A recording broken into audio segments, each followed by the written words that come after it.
बिस्मिल्लाहिर्रहमानिर्रहीम। हम कंटिन्यू कर रहे हैं जी chapter number 4 internal assessment of strategic management concepts and cases by Fred R David. जो लास्ट लेक्चर्स थे उसमें हमने इंटरनल ऑडिट को अंडरस्टैंड किया था, resource based view of the firm उसको हमने अंडरस्टैंड करने की कोशिश की थी। और प्रीवियस लेक्चर जो था typically that was about management, उसके चारों फंक्शंस क्या होते हैं उसके हमने एक ब्रीफ ओवरव्यू लिया। फिर हमने मार्केटिंग को डिफाइन किया था और फिर उसके डिफरेंट फैक्टर्स जो है एज अ फंक्शन उसको हमने अंडरस्टैंड करने की कोशिश की थी। सो अभी हम कंटिन्यू कर रहे हैं जी फाइनेंस और accounting. That is the third function जिसका हम इन्फ्लुएंस देखना चाह रहे हैं, जिसके इंटरनल असेसमेंट का एक पार्ट बनता है। So finance and accounting functions में हमारे पास थ्री मेजर एस्पेक्ट्स जिसके ऊपर हमारे अकाउंटिंग और फाइनेंस के एनालिसिस बेस कर रहे होते हैं। पहला हमारा इन्वेस्टमेंट डिसीजंस है, दूसरा फाइनेंसिंग डिसीजंस और तीसरा डिविडेंड के डिसीजंस। अब पहला सवाल ये बनता है कि व्हाई इज इट इम्पोर्टेंट कि हम फाइनेंशियल कंडीशंस को क्यों कंसिडर करते हैं। This is the single best measure जो कोई भी फर्म कंपैटिटिव पोजीशन और ओवरऑल अट्रैक्टिवनेस को असेस करने के लिए यूज कर सकती है, और इसी की बेस के ऊपर इन्वेस्टर्स को अट्रैक्ट भी किया जाता है। और किसी भी एक ऑर्गेनाइजेशन की फाइनेंशियल जो स्ट्रेंथ है उसको अगर हम मेजर करना चाह रहे हैं या उसकी वीकनेसेस को असेस करना चाह रहे हैं तो ये हमारे लिए एक एसेंशियल एलिमेंट है किसी भी किस्म की स्ट्रैटेजीज को बनाने के लिए भी। सो हमारे पास जो बुनियादी चीज़ें किसी भी फर्म के फाइनेंस और अकाउंटिंग डिसीजन के हवाले से आती हैं, उसमें कुछ चीज़ें हैं उसको हल्का सा देखते हैं। पहली चीज़ आ जाती है that is the liquidity of a firm finances, कि किस हद तक उसके फर्म लिक्विड फॉर्मुलेशन में है कि it can easily be converted into cash. Leverage क्या है हमारे पास, ये दूसरा एलिमेंट आ जाता है।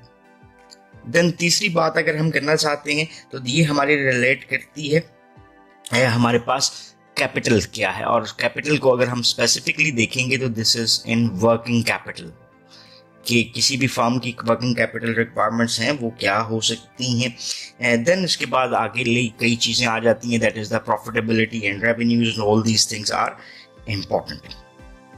सो जो बेसिकली आपको अगर देखें तो फाइनेंस में वैन हॉर्न एक ऑथर नजर आता है which has his books written as well. Van Horne ये बेसिकली कहता है कि जो फंक्शन ऑफ फाइनेंस है और अकाउंटिंग है उसमें तीन बेसिक डिसीजंस इन्वॉल्व होते हैं। पहला डिसीजन हमारा इन्वेस्टमेंट है, this is also termed as capital budgeting. दूसरा हमारा है वो फाइनेंसिंग के डिसीजंस होते हैं, और तीसरा हमारे डिविडेंड के डिसीजन होते हैं। सो पहले डिसीजन के ऊपर थोड़ी सी बात शुरू करते हैं। इन्वेस्टमेंट डिसीजन जो हमारा कैपिटल बजटिंग भी कहला रहा है, बेसिकली ये किससे रिलेट करता है, that is related to the allocation and reallocation of the capital as a resource to several projects. चाहे हम प्रोडक्ट कर रहे हैं, प्रोडक्ट्स बना रहे हैं, हमारे एसेट्स हैं, या एक ऑर्गेनाइजेशन डिफरेंट डिविजन्स में काम करती हुई आपको दिखाई दे रही है, तो कैपिटल बजटिंग के ये डिसीजंस हमारे उससे रिलेट करते हुए नजर आते हैं कि हमने किस अंदाज में इन्वेस्टमेंट करनी है। अगर इसी को थोड़ा सा और डिटेल्स में देखें तो ये जो स्ट्रैटेजीज हैं वो फॉर्मुलेट की जाती हैं रिगार्डिंग कैपिटल बजटिंग डिसीजंस, और उसी की बेस के ऊपर उनकी सक्सेसफुल इम्प्लीमेंटेशन भी प्लान की जाती है। सो इसकी बेस के ऊपर हम जो बेस्ट कैपिटल स्ट्रक्चर है ना उसको डिटरमाइन कर रहे होते हैं। What is that capital structure, कि एक फर्म जो है अपने कैपिटल्स को किस तरह से रेज कर रही है। अब इसमें हमारे पास एक आ जाता है कि हम इशू कर सकते हैं बाय इशूइंग स्टॉक्स। कोई भी फर्म जो है अपने शेयर्स लॉन्च करती है, स्टॉक्स लॉन्च करती है, और उसके थ्रू अपने वो फाइनेंसिंग कर सकती है। फिर दूसरा तरीक़ेकार इसके पास आ जाता है, इसको हम कहते हैं डेट फाइनेंसिंग। तो कंपनीज जो हैं वो डेट की क्या रेशो रख सकती हैं, इंक्रीज भी की जा सकती है डेट की रेशो, और अगर डिक्रीज करना चाहें तो वो भी कर सकते हैं बेस्ड अपॉन। देन हमारे पास एक और ऑप्शन आता है, इसको हम कहते हैं that is the selling of assets. यानी कंपनी के जो किसी किस्म के भी एसेट्स हैं, वो इक्विपमेंट हो सकती है, मशीनरी हो सकती है, लैंड हो सकता है, व्हाटएवर दोज एसेट्स आर, उसको सेल आउट करके हम कैपिटल एक्वायर करना चाहें तो कर सकते हैं, या फिर हम इसको इकट्ठा कर लेते हैं। So we might be using a combination of different types of investment decisions. तो ये तो हमारे पास आगे ये तीन जो बेसिक इसमें इन्वेस्टमेंट डिसीजंस के हवाले से मेजर फैक्टर्स हमारे पास हो सकते हैं। देन इसके बाद हम बात करते हैं कि हमारे जो फाइनेंसिंग डिसीजंस हैं वो क्या हो सकते हैं। सो हमने ये रिलेट कर दिया कि इन्वेस्टमेंट का डिसीजन, कि हम किस किस्म की इन्वेस्टमेंट करना चाह रहे हैं, अपने प्रोजेक्ट के ऊपर किस अंदाज में इन्वेस्टमेंट करना चाह रहे हैं, और फिर देन हमारे कैपिटल बजटिंग और फाइनेंसिंग कि हम किसी भी इंडिविजुअल जो भी प्रोडक्शन प्रोसेसेस हमारे चल रहे हैं, कोई प्रोजेक्ट चल रहे हैं, उनको किस अंदाज में लेने की कोशिश करते हैं। उसमें हमारे पास इशूइंग स्टॉक्स आ गया, डेट्स फाइनेंसिंग आ गई, या हमने सेलिंग ऑफ एसेट्स को ले लिया, बारोड फाइनेंसिंग हो सकती है, वगैरह वगैरह।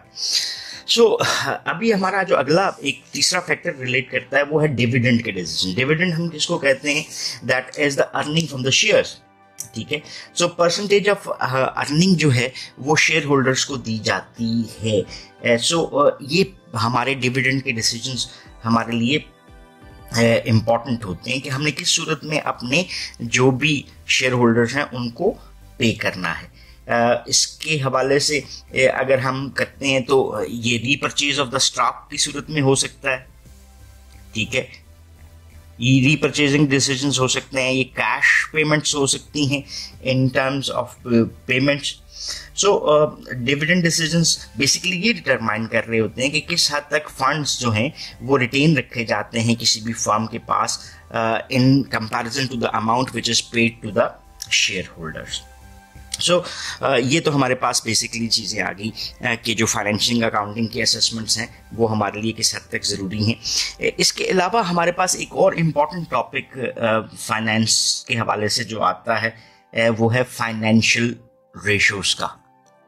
ये रेशोज़ किसी भी फर्म के लिए उसके फाइनेंशियल एस्पेक्ट्स को अंडरस्टैंड करने के लिए बहुत हद तक ज़रूरी होती हैं। अब इसमें हमारे पास डिफरेंट टर्म्स आ जाती हैं, जैसे इंडस्ट्री नॉर्म्स हैं कि बिजनेसेस हैं तो उसके हवाले से देयर आर 14 रेशोज़ जिसको मेजर किया जाता है। एनुअल स्टेटमेंट स्टडीज़ के लिए 16 रेशोज़ को वर्ल्ड स्टैंडर्ड के मुताबिक स्टडी किया जाता है। इंडस्ट्रियल फाइनेंशियल रेशोज़ के हवाले से 22 फाइनेंशियल रेशोज़ हैं।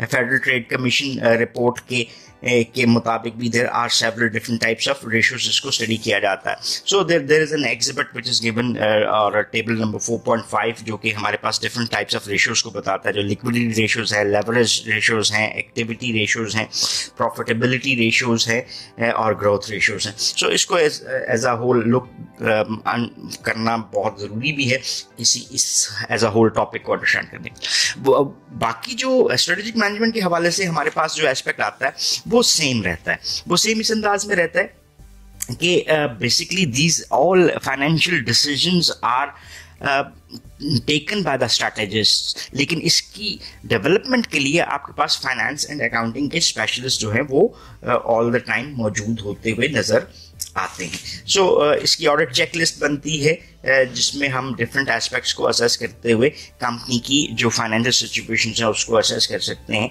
कि कंपनी की स्ट्रेंथ्स फाइनेंशियल बेसिस के ऊपर क्या है या उसको किस हद तक वीकनेसेस को फेस करना पड़ रहा है। बिकॉज जो उनकी फाइनेंशियल स्ट्रैटेजी है वो किसी भी फर्म के लिए कंपैरेटिव एडवांटेज एक्वायर करने के लिए बहुत इंपॉर्टेंट है, और ये असेसमेंट्स हमें इस काबिल बनाती है कि हम उन स्ट्रेंथ्स एंड रेशियो और वीकनेसेस का एक कॉम्बिनेशन जो है वो अच्छे अंदाज में डेवलप कर सकें। सो ये तो हो गया जी हमारा अकाउंटिंग एंड फाइनेंस के हवाले से। नेक्स्ट लेक्चर में इंशाल्लाह हम प्रोडक्शन और मैनेजमेंट इंफॉर्मेशन सिस्टम और R&D के हवाले से भी कुछ चीज़ों को डिस्कस करेंगे। अभी के लिए लेक्चर को यहीं पे ख़त्म करते हैं। So if you still have any question और क्वेरीज तो आप इसको कमेंट सेक्शन में जाके पूछ सकते हैं। Definitely we would love to answer those. So thank you very much for watching this video. Have a nice time. अल्लाह हाफिज़।